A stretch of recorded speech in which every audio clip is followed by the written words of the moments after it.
Hey everybody, this is Jordan, host of Crohn's Veteran Podcast. Thank you for joining us.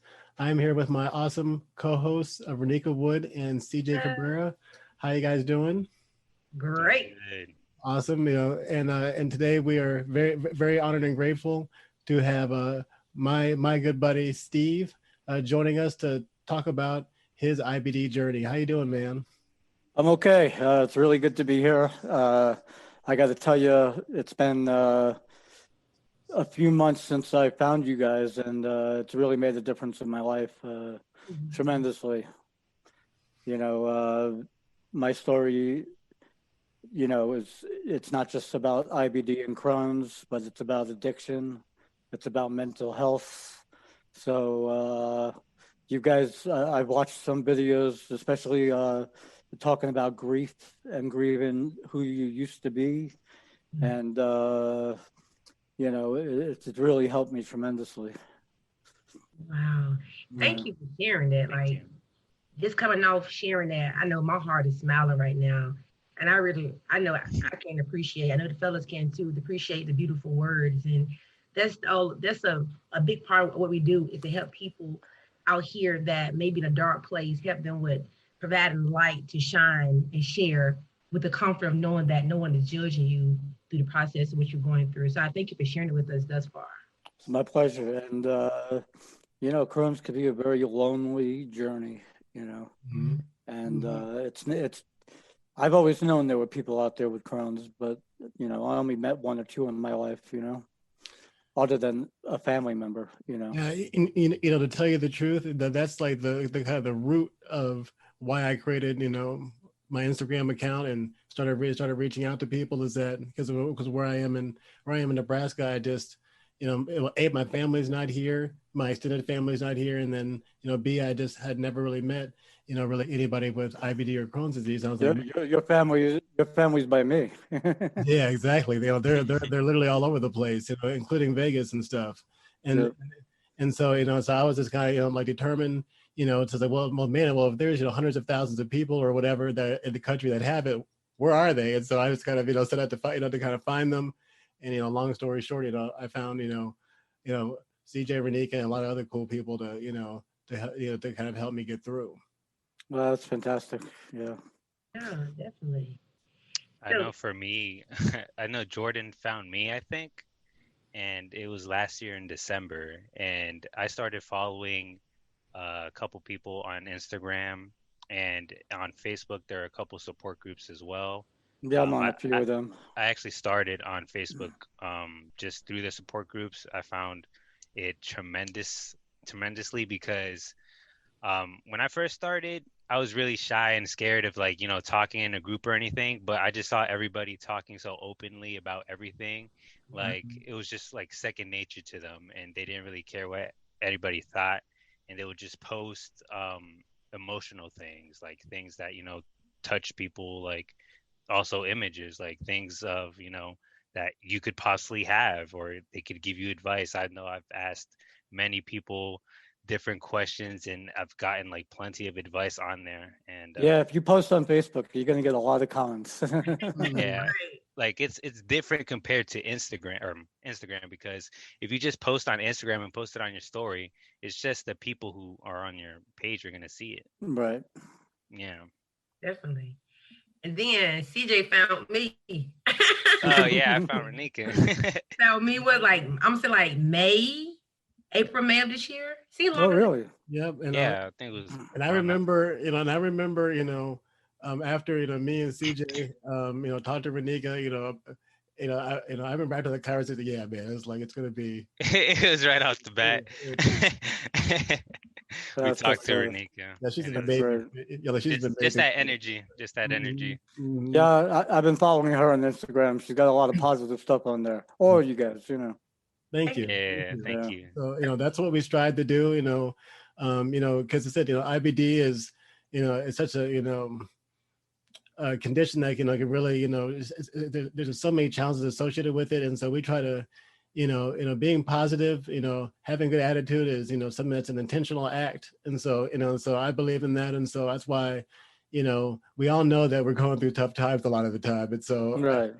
So I think, just putting out that positive stuff is, just kind of reminding people that, yeah, they're not alone. And, we're all trying to, to kind of support each other. And to me, the IBD community is, at least on Instagram, is really, really positive overall. Well, I'm very good. I'm very good at putting on the, oh yeah, I'm just fine face. You know what I mean? Mm-hmm. Like Yeah. that commercial with the little smiley face that she puts in front of her face. Right. But you know what it's like. When you're having a bad day and you're in pain and you're up all night running back and forth to the bathroom. It's Right. And Yeah. if you could, do our listeners a favor and tell us a little bit about, your actual, your IBD journey, kind of how you were diagnosed and, and some of the, experiences, because it's a pretty compelling, story. Okay. Well, I got Crohn's later in life than most people. I think I first started noticing the symptoms, not like real symptoms, like my first symptoms, like when I was 23 or 24, was like chronic fatigue. And around 25, I went to bed one night, felt fine, and I woke up the next day and, my head just told me, you're dying. I just felt like I was dying. And it was a long 2-year journey of being told that I either had AIDS or cancer, even though I did my own research and figured out that I had Crohn's, and I went to them and I told them I have Crohn's, and they tested me and said, no, you don't. You know what I mean? So, the reason why I believed I had Crohn's was, the certain things that go along with Crohn's that don't go along with other diseases, like the rectal abscesses and the fistulas, and the chronic diarrhea and, and the intense abdominal pain, So I'd say when I was 23, I was about 210. When thank God I had my parents. When my father, I was in the hospital at UMC. I was down to 117 pounds. And, my father went up to the administrator and said, look, my son's going to die. We believe he's got Crohn's disease. I don't know what he said to them, but like in a day or two later, I had a gastroenterologist specialist in Las Vegas who diagnosed me immediately. And within a day, I was on prednisone, and within like a week, I was gaining weight and, starting to regain, some semblance of life again, able to eat. Yeah, like how'd you feel? I mean, like how did it feel, finally feeling better then? Do you remember, that, kind of like how that week felt, Well, I learned that you should never have free access to the refrigerator when you're on prednisone, because you will suffer some severe pain because your brain says eat, and I really put myself into some serious pain from that. But I learned, But for me, the hardest, Crohn's is hard, but I think the hardest thing I had to deal with that coincided with the Crohn's was severe depression, severe panic attacks, agoraphobia to the point where I wouldn't leave my house. Constant thoughts of suicide, addiction, trying to self-medicate, and, so, it was an up and down thing. I was able to finally go back to work. I worked in casino for many years, and, I did what everybody with Crohn's that's just learning has to do, I drove around with extra set of clothes in my trunk, and I had an extra set of clothes in my office, and look, accidents are going to happen, and that's just the way my life is. And, I just learned to deal with it, and luckily I'm blessed that I have 3 amazing kids, that now I have a grandson. I mean, God, it's wonderful. But, it's been up and down. As I've told Jordan, I've had 18 abdominal surgeries. I now have short bowel syndrome, Okay. you know, and I was on the colostomy for 2 years and an ileostomy for 2 years. And for me, it wasn't a relief like for most people, because I had so much output that my bag would constantly fall off or leak. You know, everywhere I went, I'd wear 2, 3, 4 shirts. You know what I mean? And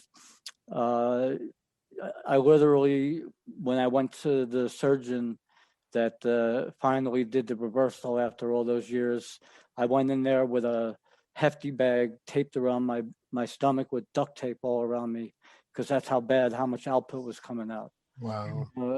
And I was constantly getting infections. I was in the hospital all the time.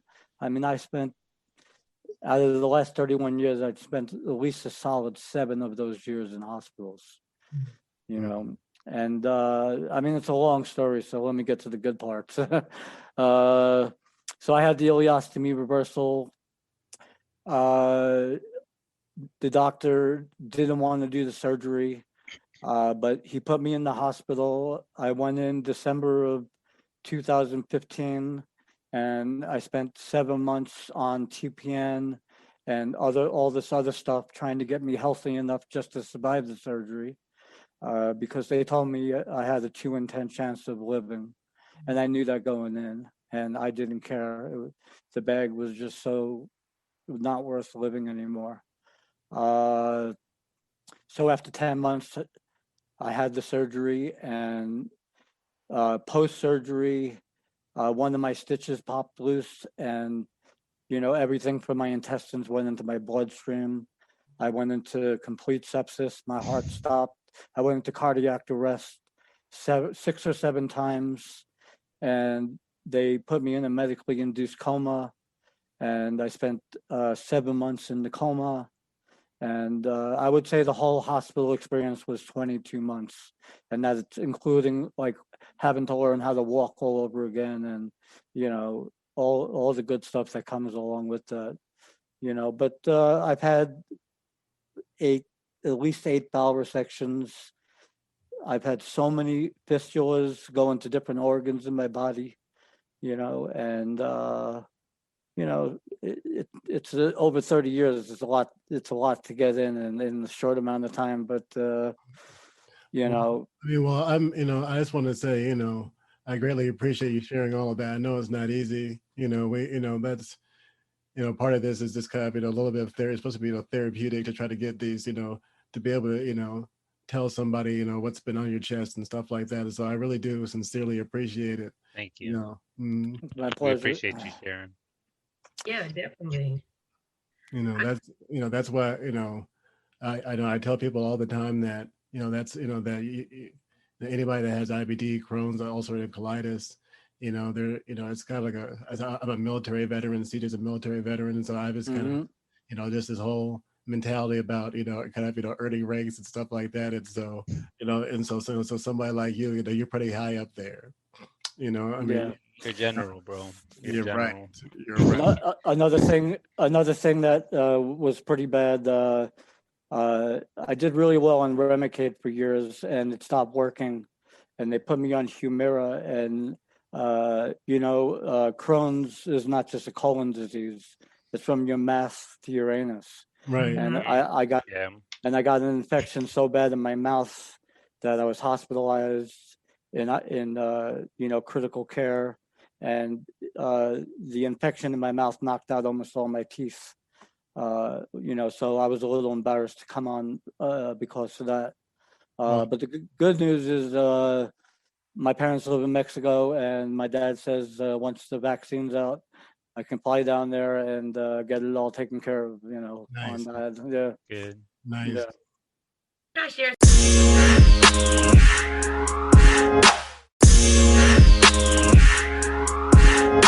something for a moment?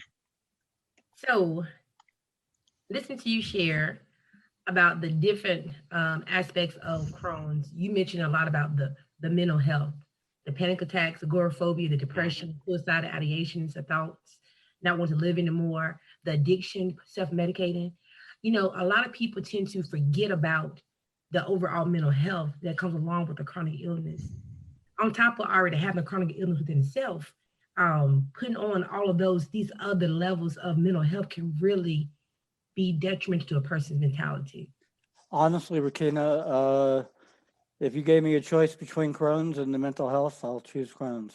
Crohn's, definitely. And a lot of people have a tendency to not even know about that significant mental health piece. Mm-hmm. Also, you mentioned about you had the mouth infection and that you came on the show today. We're not worried about that. We're concerned about the fact that you are getting yourself together, because a lot of things happen to people. Like you mentioned, I have an ostomy. I got my ostomy December of last year.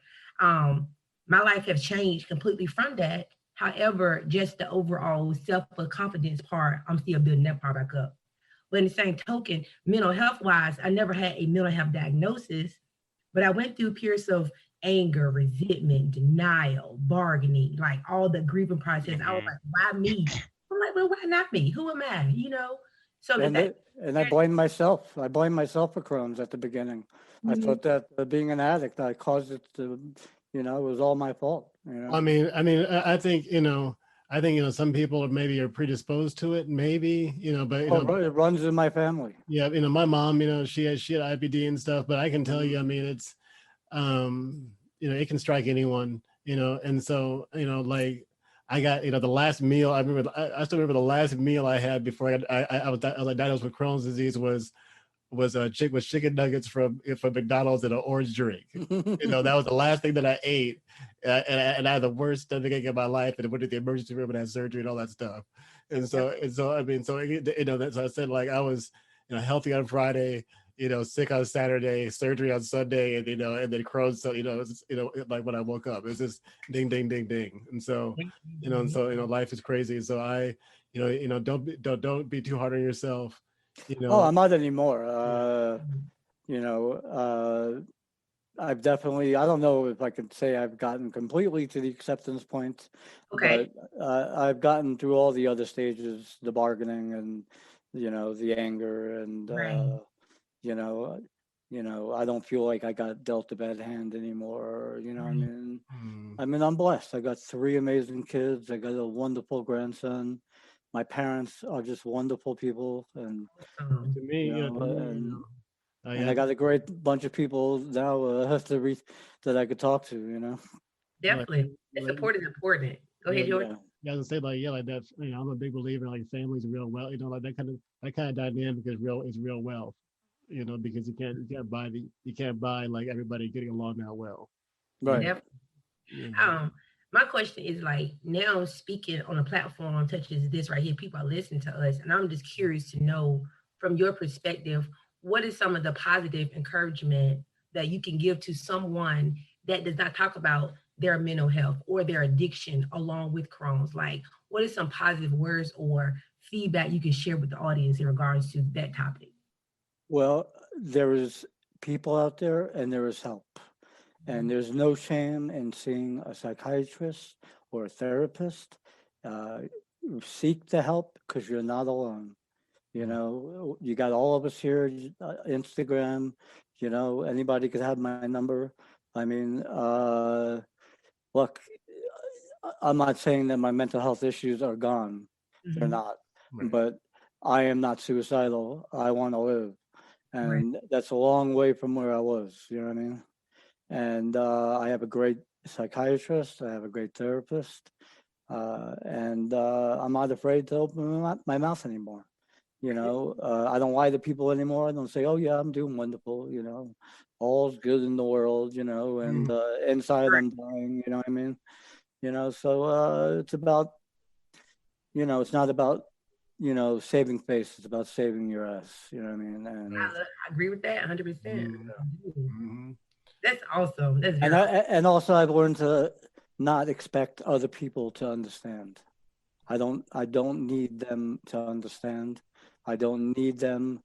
My experience has been people don't like to be around depressing down people. Right. So I've learned, like, when I go out and play poker, I'm not out there like, oh, blah, blah, blah, blah, blah. I'm out there to check raise you and take all your money. You know what I mean? So speaking of that, I spent around 6 years of my life in Las Vegas, and so what is your for people that are not from there, what are some are there any Crohn's friendly like as far as food that like places that you would recommend to anybody out there, or any kind of experiences that you recommend? Well, everybody's different.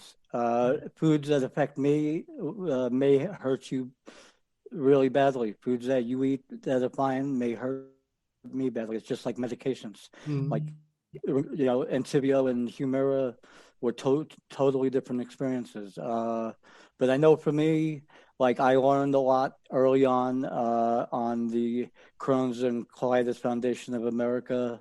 I learned a lot.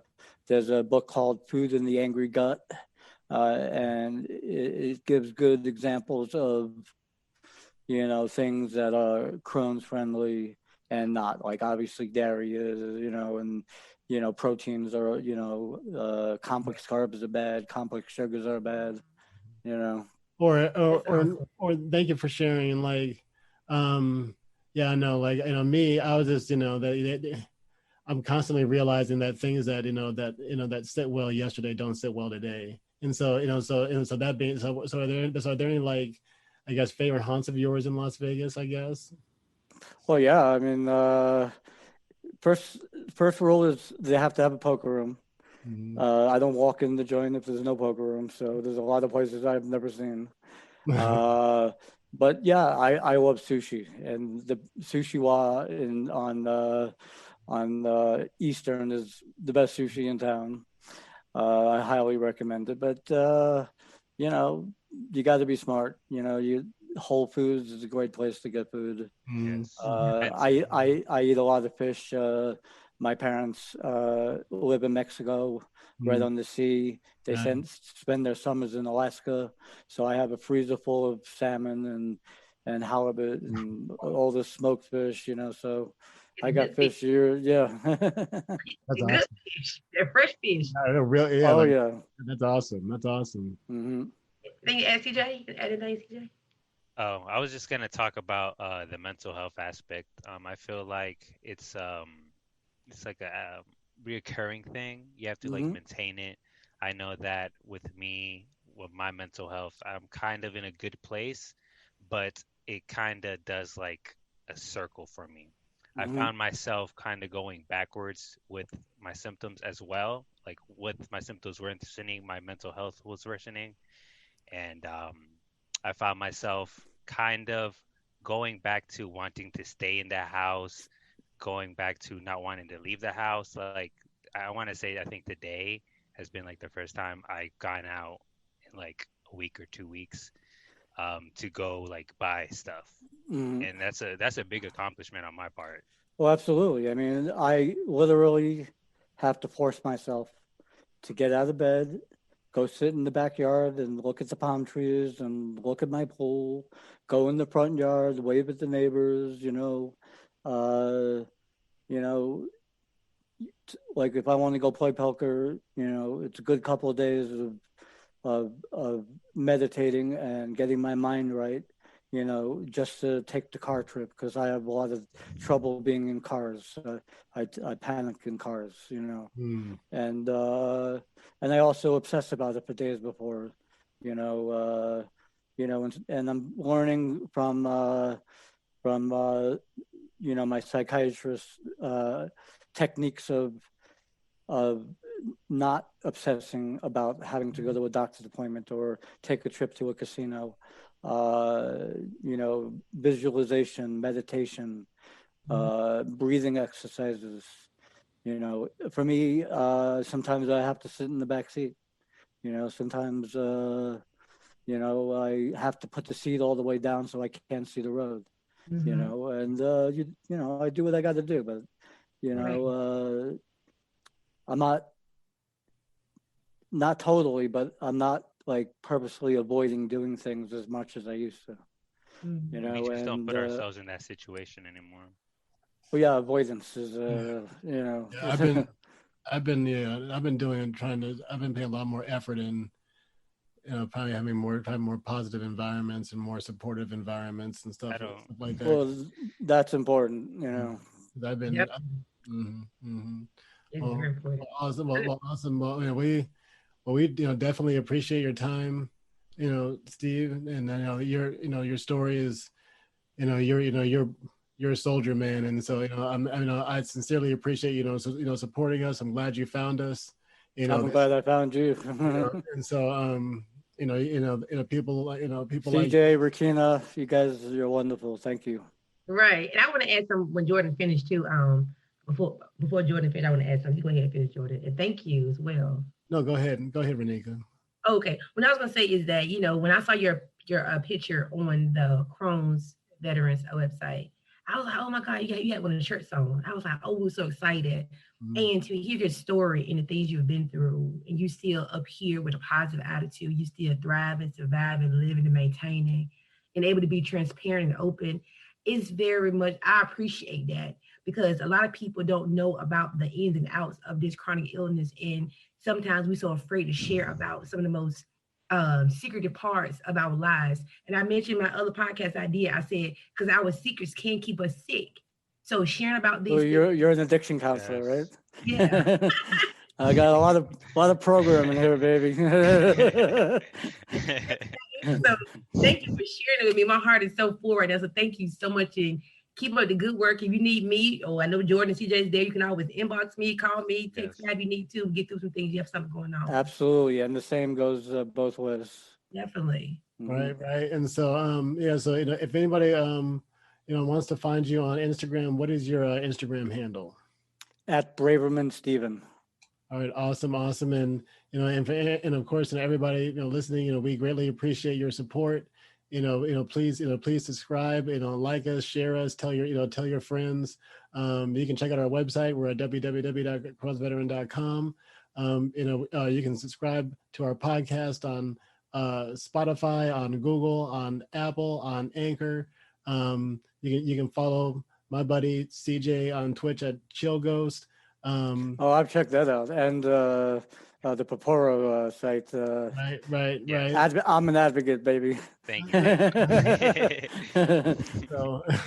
And so also support, please support Crohn's Veteran by checking out our Teespring store. I'm wearing one of our Crohn's Veteran hoodies today. And so we appreciate the love, we appreciate the support, and we appreciate Steve's time. Thank you, sir. And let me just say, Jordan, thank you so much. Meeting you has really changed my life, and thanks for being there for me and taking my phone calls. Yeah, you're very welcome. It's an honor to meet you and to listen to your story. I'm glad we met, sincerely. And I'm glad that we talked, and it's definitely mutual. This is why I do this. It helps me as much as I hope it helps other people. But you take care of yourself, and definitely reach out, and and please, if it's anybody else you come across that you think that would like to share their stories, please let us know. Absolutely. All right, great. Well, we'll talk to you later, sir. All right. Bye-bye. Bye-bye.